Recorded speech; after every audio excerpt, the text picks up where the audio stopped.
7 अगस्त 1990 मंडल commission की एक सिफारिश लागू करने के लिए तत्कालीन प्रधानमंत्री विश्वनाथ प्रताप सिंह ने घोषणा कर दी।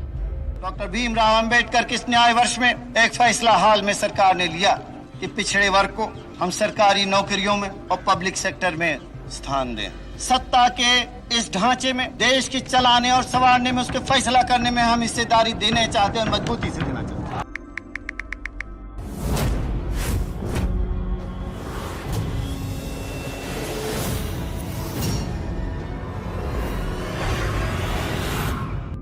पच्चीस सितंबर 1990 मंडल के विरोध में कमंडल का शिगुफा छोड़ करके रथ यात्रा लेकर लाल कृष्ण आडवाणी निकल पड़े।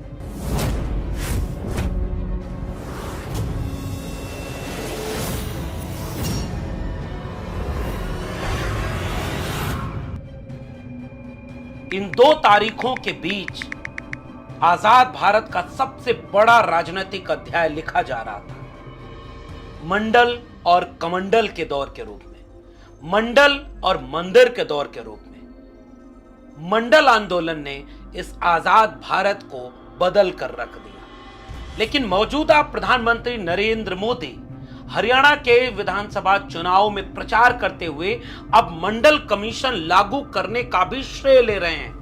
अटल जी की सरकार बनी तब मंडल आयोग की रिपोर्ट लागू हुई। वीपी सिंह की सरकार बनी, अटल जी के जनसंघ ने, भाजपा ने समर्थन किया था। जी हां, वही प्रधानमंत्री नरेंद्र मोदी जो मंडल के विरोध में निकली कमंडल की रथ यात्रा के संयोजकों में से एक थे। क्या है पूरी कहानी मंडल बनाम कमंडल की? कुछ तारीखों के जरिए सिलसिलेवार इसे समझने की कोशिश करते हैं। साल 1989 का वक्त था।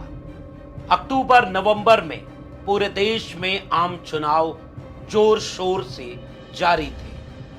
उस वक्त 1984 में प्रचंड बहुमत की सरकार बनाने वाले राजीव गांधी कई तरह के आरोपों में घिर चुके थे और उनके ऊपर सबसे बड़ा आरोप उनके अपने सहयोगी रहे कांग्रेस पार्टी का इमरजेंसी के दौर में भी सहयोग करने वाले नेताओं में से एक विश्वनाथ प्रताप सिंह यानी वीपी सिंह की तरफ से सबसे बड़ी चुनौती मिल रही थी।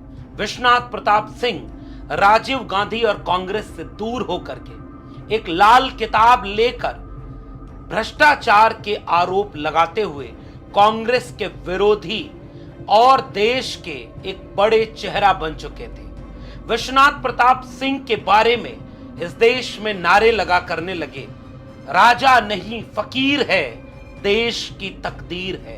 इलाहाबाद और प्रतापगढ़ के बीच राजा मांडा की रियासत से निकले राजा अब एक फकीर के भेष में उस वक्त के भारत के एक क्रांतिकारी नेता बन चुके थे।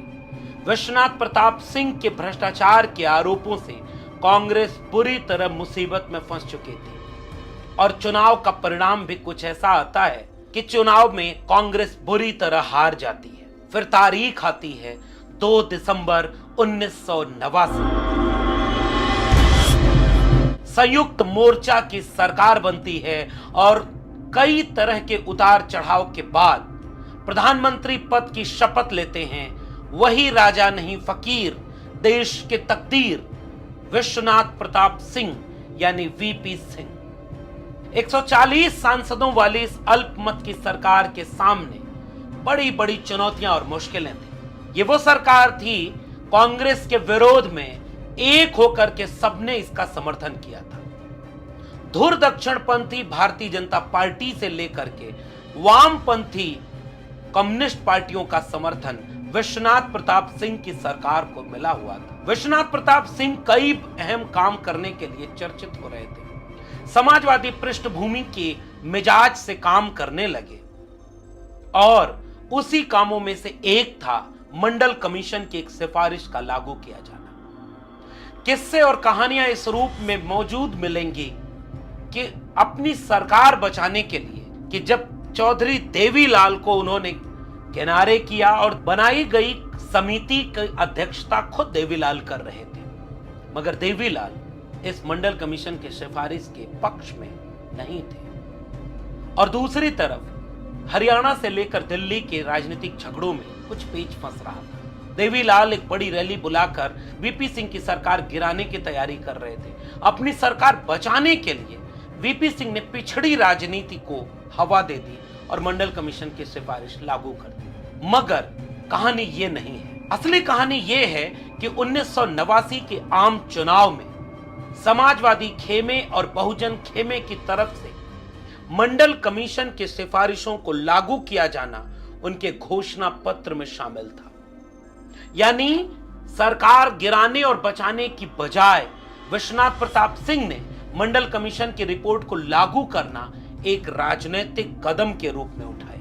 1977 में बिहार के पूर्व मुख्यमंत्री और बड़े समाजवादी नेता बिंदेश्वरी प्रसाद मंडल यानी बीपी मंडल के नेतृत्व में बने मंडल कमीशन की रिपोर्ट 1979 में पूरी हुई और 80 में तत्कालीन राष्ट्रपति ज्ञानी जैल सिंह के हाथों सौंप दी गई। मगर 1980 से लेकर के 84 तक और 84 से लेकर 89 तक कांग्रेस की सरकार थी। पहले इंदिरा गांधी और बाद में राजीव गांधी, उन दोनों ने मंडल कमीशन की सिफारिश को लागू नहीं किया। ये ऐतिहासिक सच है। उस जमाने में दक्षिण भारत के एक कद्दावर नेता करुणानिधि, जो अपनी पार्टी डीएमके के बड़े नेता थे, वो लगातार इस देश में मंडल कमीशन को लागू करने के लिए आंदोलन कर रहे थे। 1983 से 84 के वक्त में वो इंदिरा गांधी के आवास के सामने अनिश्चितकालीन धरना देना हो या जंतर मंतर पर रैली करनी हो, इस देश के तमाम समाजवादी नेता मंडल कमीशन को लागू करने के लिए आंदोलनरत थे। इस देश में बहुजन समाज पार्टी के बड़े कद्दावर नेता मनोहर कांशीराम देश में घूम घूम कर मंडल आंदोलन के समर्थन में रैली कर रहे थे और 1985, 86, 87, 88, 89 तक पूरे देश में लगातार 10 साल तक मंडल आंदोलन को खड़ा करने में इस देश के अंबेडकरवादी समाजवादी लोगों की नेताओं की बड़ी भूमिका है। यूं ही नहीं मंडल लागू हो गया था। उस पूरे 10 साल में अनवरत आंदोलन हुए, सैकड़ों रैलियां। एक तरफ माननीय कांशीराम बहुजन समाज पार्टी की रैली कर रहे हैं कि मंडल कमीशन लागू करो वरना कुर्सी खाली करो, तो दूसरी तरफ करुणानिधि अपनी पार्टी डीएमके की तरफ से दिल्ली में अनशन पर बैठ रहे हैं। एक तरफ समाजवादी नेता और अंबेडकरवादी नेता मंडल लागू करने की पृष्ठभूमि बना रहे हैं और 7 अगस्त 1990 की तारीख जब विश्वनाथ प्रताप सिंह ने इस बात की घोषणा कर दी कि अब हम मंडल की एक सिफारिश लागू करते हैं कि 27% आरक्षण सरकारी नौकरियों में और सरकारी शिक्षा में ओबीसी को मिलेगा, कि पिछड़े वर्ग को हम सरकारी नौकरियों में और पब्लिक सेक्टर में स्थान दें। देश में भूचाल आ गया। राजा नहीं फकीर है देश की तकदीर है, नारा बदल गया। राजा नहीं रंक है देश का कलंक है। ये भारत देश है। विश्वनाथ प्रताप सिंह मसीहा से विलन करार दिए गए। अखबारों में उनके खिलाफ लेख लिखे जाने लगे, सड़कों पर आंदोलन होने लगे और मंडल के विरोध में पूरे देश में आग लगाने की कोशिश की गई। जाने कितने लोगों ने आत्महत्या की कोशिश की और अखबार ये लिखने लगे पूरा देश सड़कों पर उतर गया है मंडल के विरोध में। विश्वनाथ प्रताप सिंह बाद के दिनों में एक इंटरव्यू में ये बात कहते हैं कि हमारे पास ओबीसी के लड़के आने लगे। उन्होंने कहा कि अखबार लिख रहे हैं कि पूरा देश सड़कों पर उतर गया है, क्या हम इस देश के युवा नहीं हैं? हम तो स्वागत कर रहे हैं। यानी अखबार भी आग लगाने में आगे आगे थे। अरुण शौरी तो कोई अरुण नेहरू, जरा पड़ताल होनी चाहिए वो कौन लोग थे। भारतीय जनता पार्टी इस आरक्षण के फैसले के बाद सख्ते में आ गई। इस देश की आधी से ज्यादा आबादी को मिलने वाले हक को अगर विरोध करती तो उसका वोट परसेंटेज खत्म होने की संभावना थी, क्योंकि केवल सवर्णों के वोट से कोई दिल्ली की तख्तोताज पर नहीं काबिज हो सकता था और पिछड़ा विरोधी घोषित होकर के वो लंबे समय तक राजनीति नहीं कर सकते। लेकिन समर्थन करके वो अपनी दक्षिणपंथी आरएसएस की राजनीति को आगे कैसे करते। तारीख को गौर करिए, 7 अगस्त 1990 मंडल की एक सिफारिश लागू करने की घोषणा विश्वनाथ प्रताप सिंह करते हैं। 9 अगस्त 1990 उसका पत्र जारी होता है। 13 अगस्त 1990 अधिसूचना जारी होती है और 15 अगस्त 1990 को लाल किले की प्राचीर से विश्वनाथ प्रताप सिंह इस बात को पुख्ता तरीके से दर्ज करते हैं कि मंडल लागू करना इस देश के लिए कितना जरूरी था, वरना इस देश की आधी से ज्यादा आबादी में एक आक्रोश पनप रहा था क्योंकि उनको देश चलाने में हिस्सा नहीं मिल रहा था। 90% आबादी 10% तक सीमित थी और 10% आबादी 90% जगहों पर काबिज थी। विश्वनाथ प्रताप सिंह का ऐतिहासिक भाषण लाल किले की प्राचीर से होता है कि मैंने राजनीति के व्याकरण को बदल दिया है। अब एक ऐसे बच्चे का जन्म हो गया है जैसे वापस मां के पेट में नहीं डाला जा सकता। ऐसे में 15 अगस्त 1990 का यह भाषण और दूसरी तरफ आरएसएस के नेतृत्व में जो मंदिर आंदोलन चल रहा था, भारतीय जनता पार्टी ने पालमपुर अधिवेशन बुलाया और पालमपुर अधिवेशन में भारतीय जनता पार्टी पहली बार कहती है कि अब मंदिर की लड़ाई हम लड़ेंगे, क्योंकि उसके पहले कई बार भारतीय जनता पार्टी मंदिर यानी राम मंदिर आंदोलन से अपनी दूरी बना चुकी होती है। अब मंडल के विरोध में कमंडल की राजनीति को आगे करने के लिए भारतीय जनता पार्टी सामने आ जाती है। वो अगर समर्थन तुरंत वापस ले लेती तो भी यह जाहिर हो जाता कि वो मंडल का विरोध कर रही है।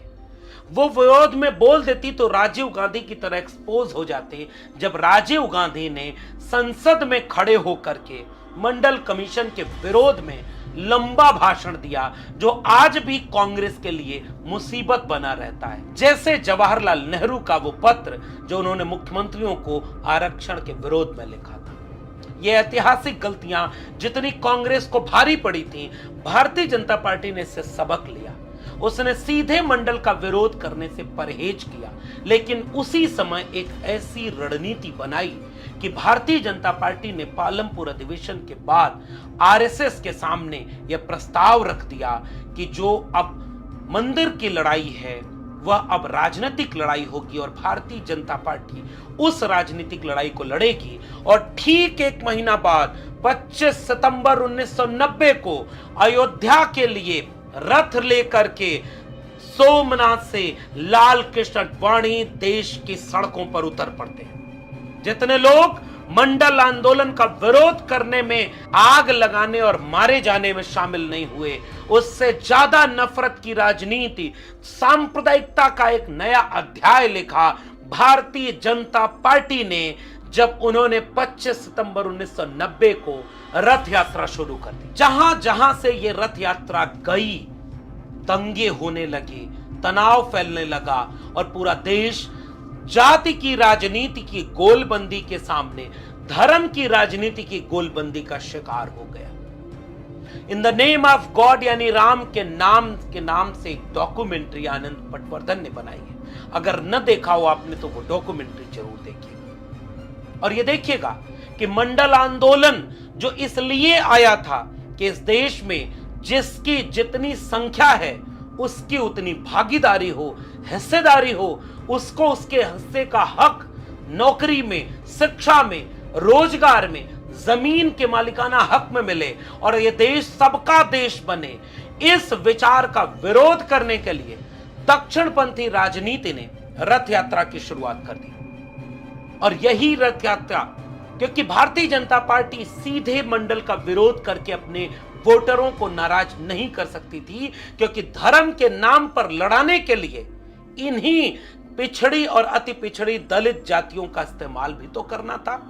और इससे राजनीति आगे बढ़ी और यही रथ जब बिहार के समस्तीपुर में पहुंचता है, अक्टूबर 1990 और नवंबर 1990 तक यह पूरा देश सांप्रदायिकता के लपट में झुलसने लगा था। और उस समय बिहार में मुख्यमंत्री थे लालू प्रसाद यादव। समस्तीपुर में उन्होंने उस रथ को रोका और उनका एक ऐतिहासिक भाषण गांधी मैदान पटना का है कि जितना एक प्रधानमंत्री की जान का कीमत है उतना ही एक आम आदमी की जान का कीमत है। अगर इंसान ही नहीं रहेगा तो मंदिर में घंटे कौन बजाएगा? अगर इंसान ही नहीं रहेगा तो मस्जिद में इबादत देने कौन जाएगा? मैं इस मंच के माध्यम से पुनः श्री अडवाणी जी से अपील करना चाहता हूं, अपनी यात्रा को स्थगित कर दें, स्थगित करके वो दिल्ली वापस चले जाएं।